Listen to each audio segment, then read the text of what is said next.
आंगनबाड़ी कार्यकर्ताएं बहनें, सहायिकाएं बहनें एवं मेरे वार्ड की समस्त बालिकाएं और मेरी महिलाएं, मेरे नन्हे मुन्ने छोटे छोटे प्यारे प्यारे सारे बच्चे, सभी लोगों का आज पोषण पखवाड़ा में स्वागत है। बहुत हृदय से सब लोग आए और आज ये कार्यक्रम संपन्न करने के लिए अपन लोग यहाँ पे एकत्रित हुए हैं। इसीलिए ये पोषण पखवाड़ा के विषय में जानकारी देना चाहती हूँ मैं समस्त महिलाओं को। आज बहुत अच्छा दिन है, हम लोग समुदाय में मिलके पोषण पखवाड़ा मनाने की पूर्व की तैयारी की, सब लोगों ने मिलके और तैयारी कर रहे हैं। देखिएगा, यदि हम स्वस्थ रहना चाहते हैं तो हम अपने जीवन में स्वच्छता को पहले महत्व देंगे। यदि व्यक्ति स्वस्थ रहेगा तो स्वच्छता, वातावरण की स्वच्छता, व्यक्तिगत स्वच्छता और जो हम भोजन पकाते हैं उसकी स्वच्छता, यदि हमने स्वच्छता पे ध्यान दिए तो हम पूर्ण रूप से स्वस्थ अनिवार्य ही रहेंगे। यदि हम वातावरण को स्वच्छ रखें, शौच के लिए जाते हैं उसके पश्चात हम साबुन से हाथ धुलें और हमारे नाखून व्यवस्थित काट के रहें तो हम स्वस्थ रहेंगे। भोजन करें, भोजन करने के पहले हमको सफाई का विशेष ध्यान रखना है, हाथ धोना है साबुन से, बच्चों के हाथ धुलवाना है क्योंकि हमारे हाथ में बहुत ज्यादा संक्रमित वो हो जाते हैं जो दिखते नहीं है। हमें लगता है देखने में कि हमारे हाथ साफ है, इसीलिए हमको हाथ साफ करके भोजन करना चाहिए। क्यों बेटा, हाथ धुल के भोजन करते हैं, है ना? तो ये हम यदि सफाई पे ध्यान रख देंगे तो हम पूर्ण रूप से स्वस्थ रहेंगे और हमारे बच्चों में भी वही संस्कार पड़ेंगे जो हम करते हैं।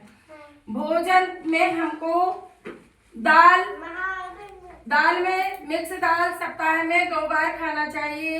हरी साग सब्जियां, जहाँ तक हो तो दाल की फ्राई करते समय हमको मीठी नीम की पत्ती का उपयोग करना चाहिए। देखो, मीठी नीम की पत्ती का उपयोग करना चाहिए, जिससे मुनगा का उपयोग करना चाहिए जिससे हमको प्रचुर मात्रा में प्रोटीन मिले। पोहा बनाए तो हम मुनगा डालें, मीठी नीम की पत्ती, क्योंकि इसमें अधिकतम प्रोटीन पाया जाता है, प्रचुर मात्रा में, भरपूर मात्रा में पाया जाता है, जिससे हमारी कुपोषण में की कमी होती है और हम स्वस्थ रहते हैं, हमारे बच्चे भी स्वस्थ रहते हैं। कढ़ी में तो हम ऑलरेडी डालते ही हैं, लेकिन हमको इन सब चीजों में भी डालना चाहिए। जैसे मुनगा के फूल, मुनगा की पत्तियां, मुनगा के फूल में भी बहुत ज्यादा प्रोटीन रहता है, तो हमको उस चीज का सेवन भी करना चाहिए। भोजन में हमको सलाद का सेवन करना चाहिए। गर्भवती महिला यदि प्रतिदिन सलाद ग्रहण करेगी, ठंडे पदार्थ ग्रहण करेगी तो उसकी पाचन क्रिया सही रहेगी, उसको कब्ज की शिकायत कभी नहीं होगी। हम मिक्स दाल सप्ताह में 2 बार बनाएंगे तो हमको प्रोटीन की मात्रा भरपूर मिलेगी। खनिज लवण सब्जियां खाएं, हम हरी साग सब्जियां खाएं, जैसे पालक में, मेथी में विटामिन सी भी मिलता है, विटामिन ए भी मिलता है। इसी प्रकार से विटामिन ए भरपूर मात्रा में पालक में मिलता है। लोह तत्व की प्राप्ति होती है जिससे हमको विटामिन ए की कमी नहीं होती। विटामिन ए की कमी में रतौंधी नामक बीमारी होती है, उससे हमारा भरपूर बचाव होता है। इसलिए हमको दूध, अंडे, पालक की सब्जी, इस टाइप की चीजें खाना चाहिए। देखो, गाजर मूली खाओ, आंखों की रोशनी बढ़ाओ।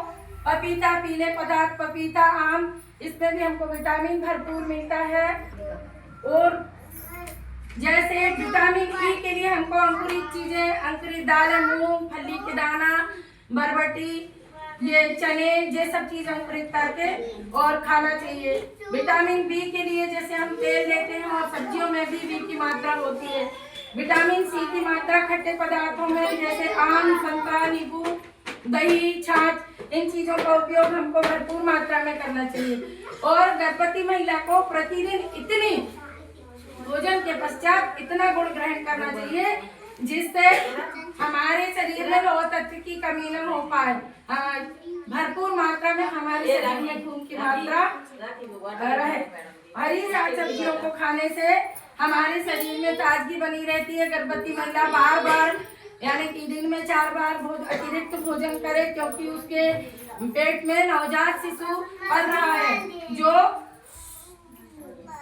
0 से 15 दिन के बीच में भ्रूण स्वतंत्र रूप से मां के पेट में गर्भकाल में घूमते रहता है और 1.5 से 2 माह के बीच में मां की नाभि से वो जुड़ जाता है और मां जो भोजन करती है, जो दूध पीती है, जो छाछ पीती है, वो बच्चे को नाल से भरपूर मिलता है और 1.5 से 2.5 माह के बीच में उसकी रीढ़ की हड्डी सर्वांगीण विकास के लिए कम से टूट जाती है और सबसे ज्यादा 9 माह में बच्चा बनके तैयार हो जाता है, जो 36 सप्ताह बाद में प्रसव होता है महिला का।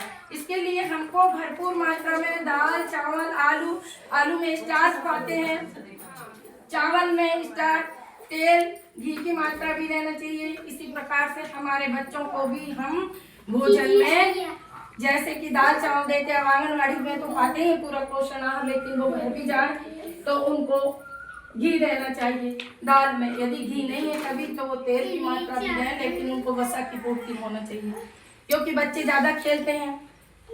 और जैसे बच्चों का मानसिक विकास 0 से 2.5 वर्ष की उम्र में बच्चे का 80% से ज्यादा मानसिक विकास हो जाता है बिल्कुल। और बच्चा सर्वांगीण विकास होता है बच्चे का, बच्चा खेलता है, कूदता है, रोता है, उनकी छोटी मांसपेशियों का विकास होता है खेलने में, छोटी छोटी चीजों को रखने में, छोटी मांसपेशियों का विकास कूदने में, छलांग मारने में, खेलने में बड़ी मांसपेशियों का विकास होता है। तो उनको भोजन पर्याप्त मात्रा में मिलना चाहिए। इसीलिए हमको हमारे बच्चों को क्या करना है, भोजन के लिए बहुत ज्यादा ध्यान देना है। यदि बच्चा रोता है, भोजन में विविधता लाना। अपन कई महिलाएं कहती हैं हमारा बेटा नहीं खाता, हमारा बच्चा नहीं खाता, वो इसीलिए नहीं खाता है क्योंकि हमारे बच्चे को हम एक ही प्रकार का भोजन कराते हैं। आप लोग हो चाहे हम जी, अच्छी बात है मैडम, मान लीजिए खिलौना ले आओ, निकाल के यहाँ पे जल्दी रख लो, हमने ध्यान नहीं करा, जा जल्दी ला।